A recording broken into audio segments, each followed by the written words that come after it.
Assalamualaikum warahmatullahi wabarakatuh. Konnichiwa minasan, genki desu ka? Semoga selalu dalam keadaan sehat ya semuanya. Amin. Baik, pada pertemuan kali ini Sensei mau memaparkan atau menjelaskan mengenai bab 2 yang di minggu lalu sudah saya berikan materinya ya. Lalu diubah ke dalam bentuk romaji beserta artinya.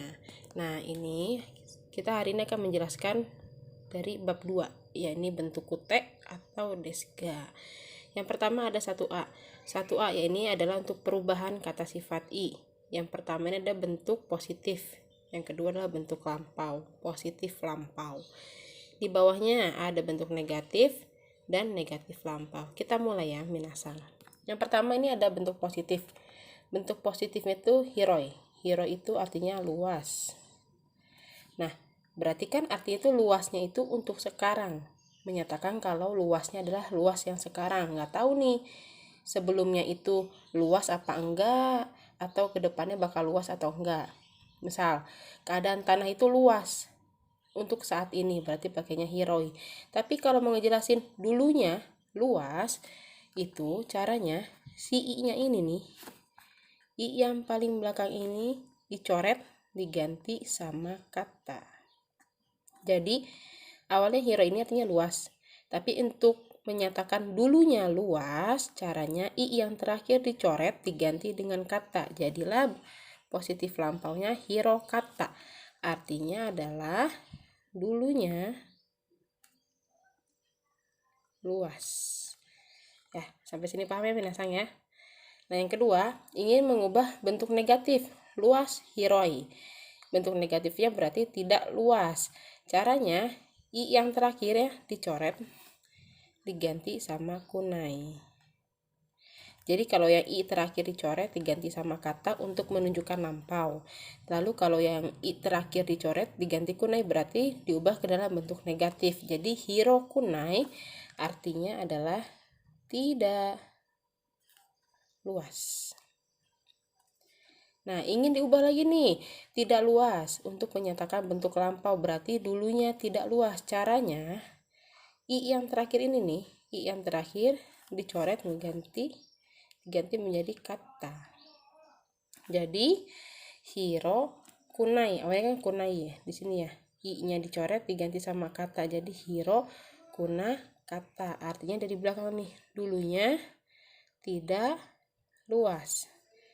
Jadi artinya hirokuna kata adalah dulunya tidak luas. Seperti itu ya.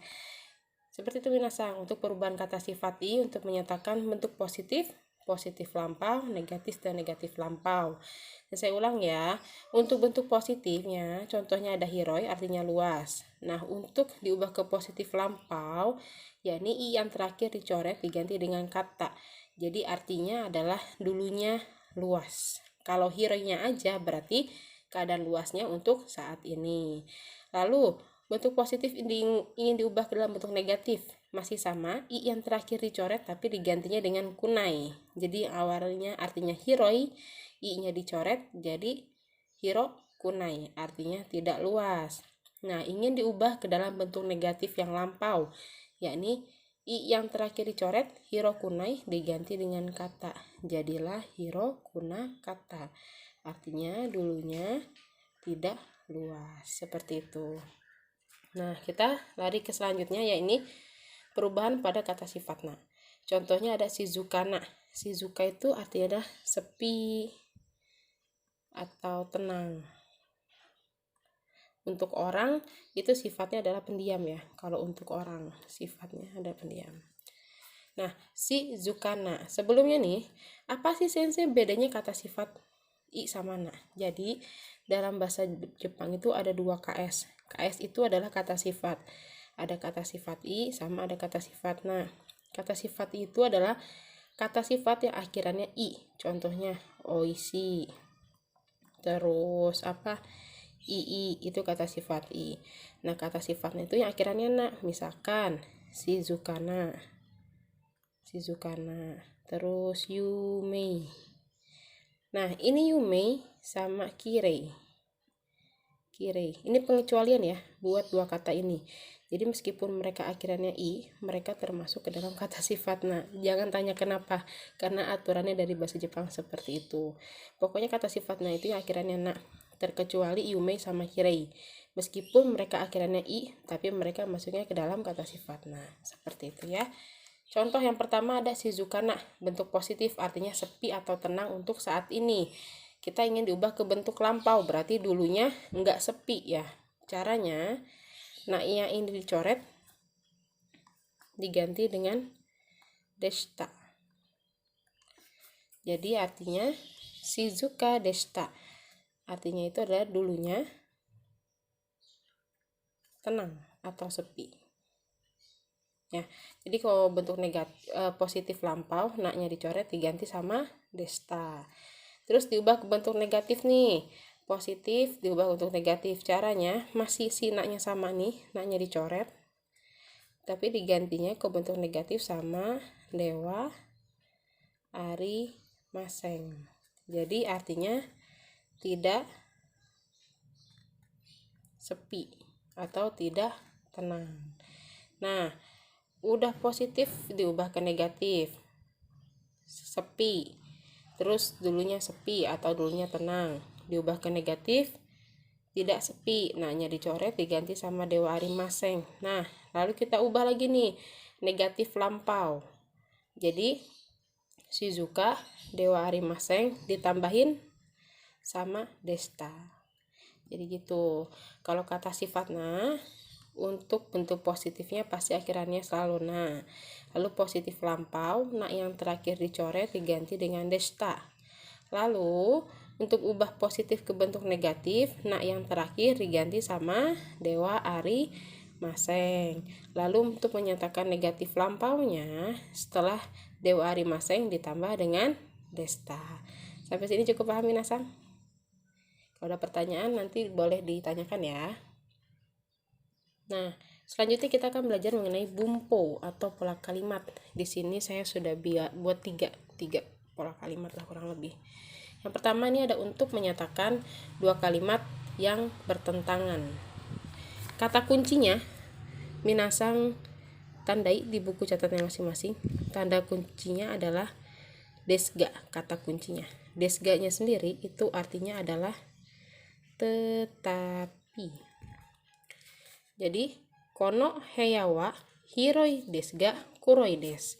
Kita cari dulu arti persatuan katanya ya. Ada kono. Kono itu artinya ini. Heya kemarin apa? Kamar. Wa partikel ya.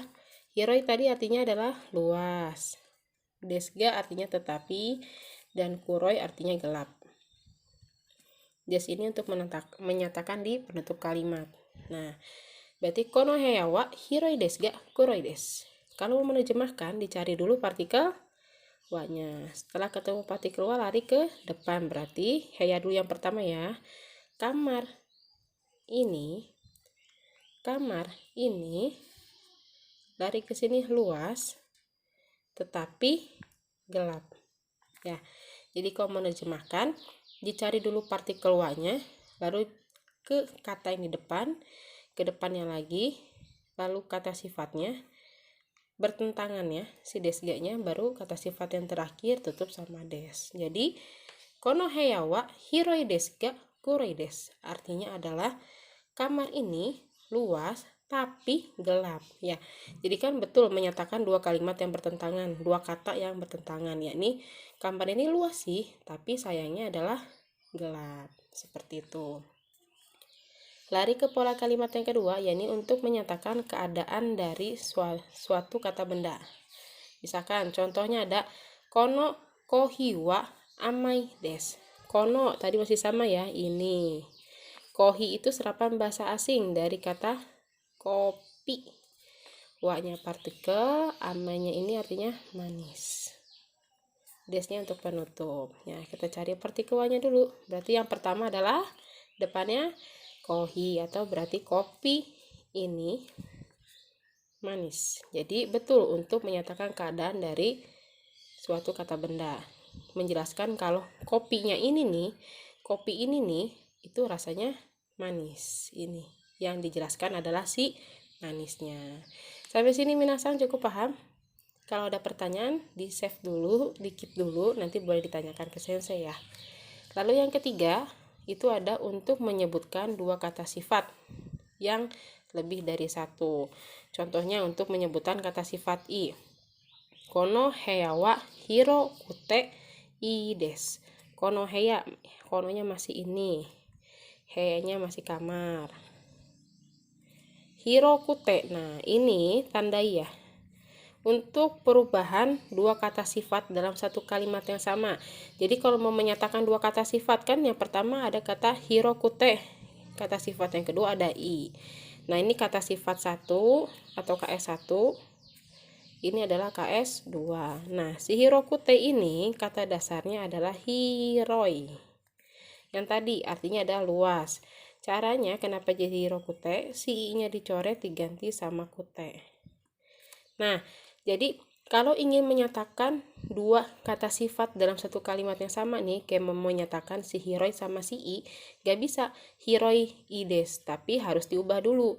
Kata sifat i-nya, i yang terakhir dicoret diganti sama kute. Seperti itu ya untuk kata sifat i.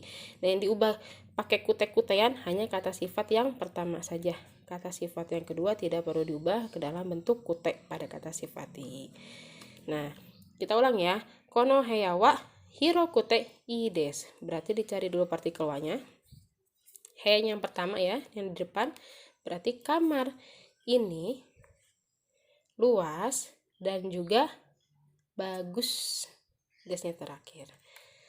Kamar ini, heya kan kamar, kono ini. Kamar ini luas dan juga bagus. Seperti itu. Nah, yang terakhir adalah untuk menyatakan dua kata sifat dalam satu kalimat yang sama pada kata sifat. Nah, ada kono, kono masih ini. Moru itu artinya mall. Lalu nigiyakana. Nah, nigiyakana ini awal kata dasarnya adalah nigi ya kana. Dia ini adalah kata sifat. Nah, nigiyaka itu artinya ramai. Nah, kata sifat yang pertama berarti kan nih kata sifat 1. Lalu kata sifat 2-nya ada kirei. Kirei des. Nah, nigiyaka de. Nah, awalnya adalah nigiyakana. Untuk menyatakan dua kata sifat nih ada si kirei sama si nigiyaka. Itu caranya kalau kata sifat na yang terakhirnya dicoret diganti sama D. Jadi bukan kono morua nigiyakana kirei des, tapi na-nya dicoret diganti dengan D. Mari kita terjemahkan. Dicari dulu partikel wa-nya.